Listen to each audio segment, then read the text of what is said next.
구독, 좋아요 꼭 눌러주십시오. 구독, 좋아요.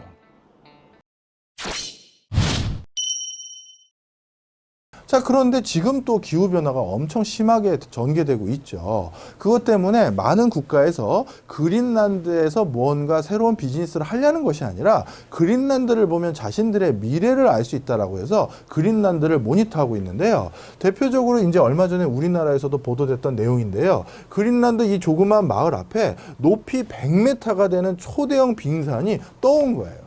그러면 와 볼만하다 그거 아닙니다. 이런 빙산이 어느 순간 갑자기 녹거든요. 이게 녹을 때 조금씩 녹는 게 아니라 한 번에 녹아요. 근데 이게 참 특이하더라고요. 제가 과학을 잘 몰라서 그러는데 이 빙산이 녹을 때 그냥 쑥 내려가는 게 아니라 갑자기 붕 떴다가 훅 내려가요. 그런데 높이 100m면요. 우리가 아파트의 한 층을 10m라고 봤을 때 좀 넉넉하게 7m 정도 되는데 10m라고 봤을 때 아파트 10층 높이만 한 거잖아요. 그게 바로 자기 집 앞바다에서 푹 주저앉는 순간 적은 쓰나미 같은 게 밀려오는 거예요. 엄청난 공포감을 느껴야 되는 겁니다.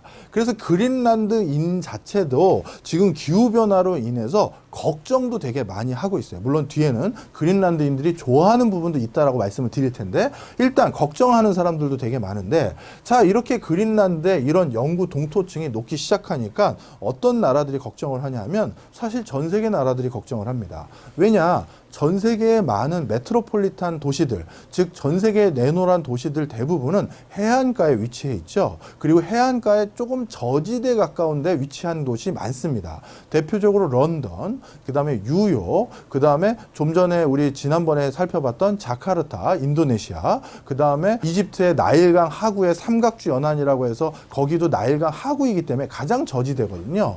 바로 그런데 거기서 사람이 또 제일 많이 삽니다. 이렇게 다양한 전 세계적인 대도시들 이런 곳들이 강의 최하구에 항구를 접하고 있는 데서 도시가 형성된 곳이 너무 많기 때문에 이렇게 그린란드의 빙산과 빙하가 점점 녹아내리면 해수면이 올라와서 그래서 자신들이 언젠가는 물에 가라앉거든요.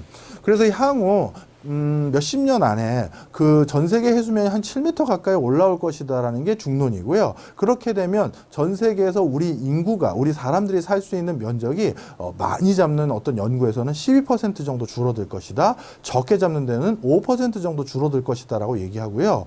우리 사람들이 사는 면적이 이렇게 5%든 12% 정도 줄어들면 다른 데 가서 살면 되는 거 아니에요? 그게 그렇게 간단하지 않은 게요. 좀 전에 말씀드린 것처럼 기반이 잘 잡혀 있는 대부분의 곳은 다 이렇게 해안가에 있어요. 그래서 이게 경제적으로도 엄청난 충격이 될 수가 있고 그리고 역사상 사람이 살만한 곳이 제한되었었던 그 시절에는 반드시 전쟁 같은 것들이 유발된 적이 많습니다. 그래서 이런 그린란드에서 지금 어떤 변화가 있는지를 우리나라의 공영방송도 이렇게 크게 보도를 할 만큼 전 세계가 지금 관심을 두고 있는 것이죠. 자, 이 그림은 많은 분들이 합성 아닌가요? 생각을 할 텐데 어떻게 썰매개들이 바다를 건너느냐 이렇게 생각하실 수 있는데 이게 합성이 아니라요. 사실 실제입니다. 바다를 건넌 게 아니라요. 여기 있던 빙하가 다 녹아서 이 밑엔 지금 다 빙하가 있는 거고 그 위에 녹아져 있는 물 위를 지금 건너서 반대쪽으로 가고 있는 거예요. 지금 얼마나 심각한 상황인지를 이 사진을 통해서도 충분히 아실 수 있을 겁니다.